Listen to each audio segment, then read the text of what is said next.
It's so nice to see that I'm not the only one to fall prey to the ever-present YouTube clickbait. But relax, I didn't play you. Trust, I didn't play you. I really did meet a real-life unicorn, just not one of the four-leg variety that you may have been thinking of. Hey, I'm Doc Solo, the director of Ka-Pow, the Comic Art Academy, and welcome to what is hopefully the first of many interesting interviews direct from the floor of comic conventions, what I've come to call comic conversations. Now, this artist and those like him have chosen a very specific path in the comic craft. That's why I like to call him a unicorn. Why? Because they exist in a world that actually precedes what we've come to know as comics, the newspaper comic strip era. And his name is Deon Parson. Now, entertain me for a second as I get a little sentimental. Growing up on the south side of Chicago, Sundays were very special and important to me and my household. My granny, she would sit in her favorite chair in front of the window, grab her cup of coffee, light her cigarette, and I'd set up camp right beside her on the shag carpet with a pencil in hand and a blank stack of typing paper. And she'd reach in this mass of gray paper and hand me these brightly colored inserts called the Sunday Funnies. Now, these colorful panels were more than just a weekly tradition. They largely helped shape me into the artist that I am today at a very core level. They taught me the power of efficient storytelling, the necessity of a well-placed ink line, and the power of a punchy caption. You see, long ago, a time existed when artists such as George Harriman, Jackie Orms, and Bill Watterson were not only the hidden architects of our collective imaginations, but highly sought after celebrities of the highest order, all due to their creative genius and the magical access of the daily newspaper. Now fast forward to today, and it's largely a barren landscape that many would say is all but extinct, replaced by social media, streaming content, and yes, even YouTube, but not for the likes of Deon Parson. See, he's the brilliant mind behind the nationally syndicated comic strip Rosebuds. He was mentored by the iconic Jim Davis of Garfield fame. Now, Deon not only sustains this legacy, but elevates it, having earned a Ringo Award nomination. And he stands as a testament to the enduring power of the comic strip. Now, today we're going to discover how Deon is keeping this revered art form not just alive, but relevant and thriving. So if you're an aspiring artist, a comics devotee, or someone who just cherishes those indelible childhood moments, like me, hopefully you'll be inspired and motivated by this comic conversation. Check it out.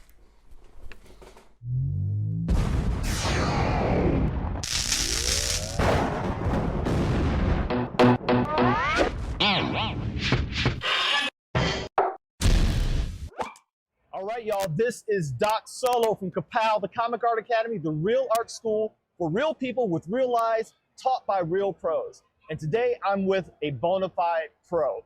He is tearing up the syndicated comic strip scene. This is Deon Parson. How you doing, Deon? Good, how are you? Man, listen, you're like a treasure, okay? I've been doing this for a long time, and I grew up reading comic strips. I remember my grandma, when I'm a little guy drawing, she used to steal reams of paper. She was a janitor at a school. Mm-hmm. And back then it was typing paper, back when typewriters were a thing, right? And she used to bring them home to me. And I remember the Sunday Funnies, right? She would always rip them out. She'd have her cigarette and her beer, and we'd sit in the front room and she'd rip out the Sunday Funnies and hand them to me. And I'd be on the floor just drawing Garfield and Prince Valiant and oh my gosh, you know what I mean, and Family Circus and yeah, right. And so, and Bill Waters and Calvin and Hobbes. I got the entire collection, by the way. And so the unauthorized, because you didn't authorize anything. There actually is a complete Calvin Hobbes collection. Is it really? Yeah, there's both hardback and softcover. I got the hardback. I got 3 hardbacks, but I remember that Waters, he said, see, this is what we do. We kind of geek out when we get on topic. So just expect that here at Ka-Pow, because even though I'm director of an online art school, I'm a geek first, right? And so we always have to make room for geekdom, always. So you have a syndicated comic strip, man. Tell us what that looks like today in 2023. It's kind of bizarre, because it's the newspaper comic strip scene is still being held up by the old guard, I should say, like Family Circus, Blondie, Beetle Bailey, comics like those that Mort Walker called the Lockables. They're the ones that are held onto the comic strip sphere. Even if the creators have long passed away, they're now either taken up by family or friends of the people. So they have like had left a tight knit on what can be put in the comics page. In the comics, newspapers have shrunken a lot, which has made the comics, the newspaper space a lot smaller. So it has been a very difficult, aspect to actually get people engaged with the newspaper spirit, especially with younger generations where everything is online and social media. Newspapers to them are kind of obsolete. Right. So when I go around telling people, "Hey, I'm a newspaper cartoonist," they raise their eyebrows like, Right. "Really?" Well, I know my antenna perks. Like you do what? Yeah. You digging up? Now this is your first tabling event. You told me, right? Yeah. And it looks phenomenal. Tell us about your actual strip. What it's about, what it's about, what you're working on. I even want to hear some of your journey, man. What, like you mentioned the younger generation. I know you see the gray hair, man, and I wear the hat for a reason. There's not much underneath here, right? And so you're a younger generation to me. And to hear you speak in those tones, I find fascinating the level of awareness of just the paradigm shift in the marketplace, yet still you were able to find a place. How did that happen for you? So I have to, if you're okay with that, I have to start my journey from the very beginning. Do that. So I grew up in This is my channel. We get what we get. So I grew up in a town called Elwood, Indiana. Okay. And in the early 2000s, it was known for KKK rallies, practicing segregation and stuff. Me and my family were the only black family in the whole town. Wow. So we didn't really get the red carpet treatment. I dig it. So a little bit of resistance. Yeah. So like teachers and various other stuff were very not good to me in school. And I was the only black kid in school at the time too. Okay. So it was like, white canvas, black dot, that was a black dot. I dig it. So one day they had me come to the library and I was browsing around and I found Garfield. I actually still own the exact book that I checked out many years ago, called Garfield Eats His Heart Out. Oh, it was his sixth book. I love Jim Davis. It taught me to learn how to read, and learning about Garfield, he allowed me to be more okay with myself because he was a fat orange cat. He's lazy. He sleeps a lot. He kicks Odie off the table. Ships Nirmal to Abu Dhabi. He was okay with that. He didn't want to change himself for anybody, despite everyone wanting him to change, to lose weight, to exercise, or whatever. He was okay with himself. And in a weird, twisted kind of way, he inspired me to be okay with being who I am. Like I'm black. I didn't, choose this. And so I'm just really enjoying that. Right. So I learned how to work around that a lot. Being okay with myself and drawing and making comics and illustrations with myself. So he has allowed me to do more. So I started doing more comic strips, like making fun little Garfield strips. Got into Super Mario, made some comics with Mario and Luigi. In third grade, I made a comic about Luigi going camping, and the boos, the ghosts of the Mario universe, were scaring him and stuff. And I shared that comic to a friend in class, and he laughed so hard he fell out of his desk. And they're making noise. Go ahead. We got lights. It made him laugh. He fell out of his chair, really laughing. Like his face was red in the face, teary-eyed. He had asthma. Wow, he had asthma? Oh my God. So he didn't have an event there, did he? I mean, we were talking like ambulance being called. No. Very close calls though. Right. So I almost made a kid die laughing. Oh my gosh, literally. It was at that moment that I knew, like, I wanted to make something that made people happy, that made them laugh and just bring a huge smile to their face. I love it. So that's been my main core foundation of everything that I do, is that I'm just here to make myself happy, make other people happy as well. Like, to live the happiness that I wasn't really able to live myself as a kid growing up. That's such a worthwhile mission. and as a fellow creator of color, I can attest to how hard it is for us. UCLA did a study, I think in 2019, that people of color, we actually comprise, I'm actually doing another video on that we comprise less than 5% of the total of representation in the entertainment arts, which is comic strips, comic books, video games, character design, animation, whatever the case may be. People of color, we represent less than 5% of that as a whole. So being a young man making inroads at a time like this in basically in a field that has firstly been relegated to nostalgia for many people, right? For me, it was part of my culture. You know what I mean? Before I ever discovered comic books and animation, being a native animator, it was comic strips. That's how I cut my teeth. You know what I mean? At 8, 9 years old, just making strips.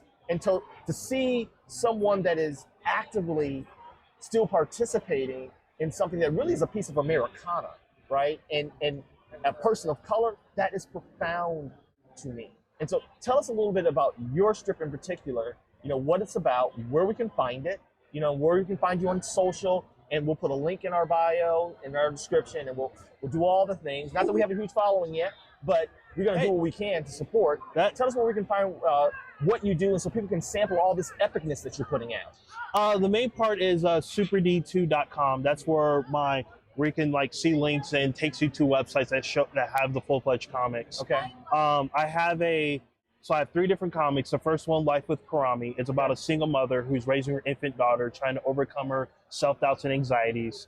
Pen and Ink, it's about 2 sisters. They're artists, and they're just spreading the joys of art, with art-related humor and stuff like that, and just the joys of life and things like that too. And then Rosebuds is my most recent comic strip, currently syndicated through Andrews McNeil through Go Comics as well, currently in newspapers as well. It's about 3 sisters and just their daily lives antics together, both good and bad of the sisterhood. And so last year I was nominated for a Ringo Award. A Ringo Award, man, that is huge. Congratulations, Thank you. And well deserved, I'm sure. I was up against Sarah Anderson, so it's kind of hard. You're in the fight, bro. You're in the fight, and guess what? It ain't over. There's still a chance to rack up the awards. It's gonna happen. I believe it. I appreciate it. Absolutely. Well, thank you so much for your time, man, and I look forward to connecting with you in the future. I definitely want to have you with our students, so they can hear from the horse's mouth. What this landscape, it's very personal for me. When I tell you, I feel it in a very deep way. What they meant to me as a child and how they helped me develop. Actually, I'm going to share it with you. I actually have I started a comic strip. My wife and I had back when Periscope was a big deal, right? Mm-hmm. We had like 80,000 followers, and I created just 2 strips, but I was playing with the idea of doing a comic strip called Marriage for Real, which is the name of our platform. And I'd love to share them with you and get your opinion, because we're thinking about bringing it back, and she wants to do the comic strip. And so a professional like you, even though I'm an old guy, I will humbly bend the knee and kiss the ring to your expertise in I don't this have area. rings, but... But anyway, man, I love what you do. I love who you are, man. I mean, you are contagious. You are kind. You are a joy to be around. And I hope that this won't be the last time. I really want to have you in my circle, which is small, but intentional. You know what I mean? But I would love to be a part of your circle as well. And hopefully be a resource to bring you value like you brought me. Absolutely. No, for me, this con isn't about making money or anything. It's about making experiences. This is what my life goal is. It's just I live in the middle of nowhere, Indiana. I don't get to do a lot with myself. So, and a lot of my stuff is kind of I do it online.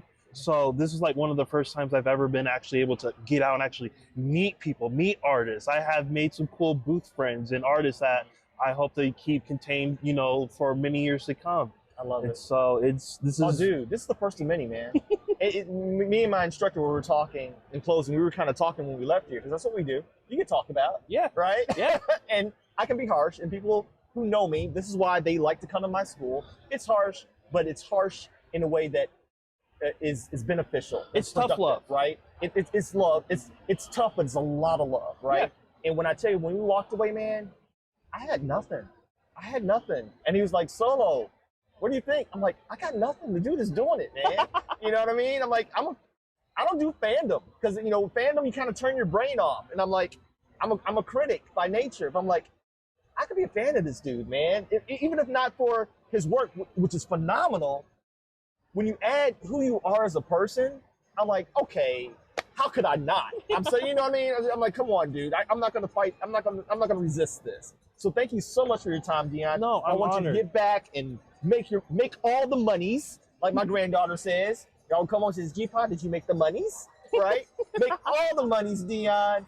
Kill the game, and we look forward to you. I will have all the links where you can check out Deon Parson and his incredible comic strips. And whatever you got, support this brother, man. He's doing great work in a field that, quite honestly, has been on the brink for some time, but he has made his mark and made inroads. And I tell you, you will not be disappointed.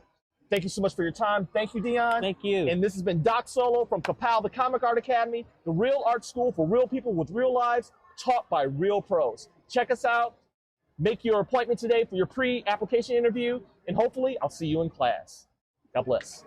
Solo out. And there we have it, folks. My encounters with a real-life unicorn, Deon Parson. Dude, your blend of talent and effervescent personality is a testament as to why comic strips are still very much alive today. And yes, though newspapers may have gone the way of the dodo, the love for and the impact of comic strips is ever and eternal. You can find Rosebuds on GoComics.com and other syndicated platforms. So be sure to follow Deon at SuperD2 across all social media platforms and check out all his work at SuperD2.com. And be sure to support him on Patreon, y'all. Money makes it happen, and he needs your support at patreon.com/SuperD2. Now, before we say peace out, consider joining our small but mighty family here at Ka-Pow, the Comic Art Academy.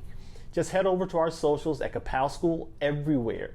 And if you're an artist, regardless of your skill level, consider applying to enroll at teachyoutodraw.com. And if you want to stay up to date on all future episodes, like, follow, and be sure to hit that bell icon. And make sure all your notifications are on in your YouTube settings on your device. So until next time, this is Doc Solo. And remember, stories move the world, and the world awaits stories only you can tell. And we're here to help you tell them. Solo out.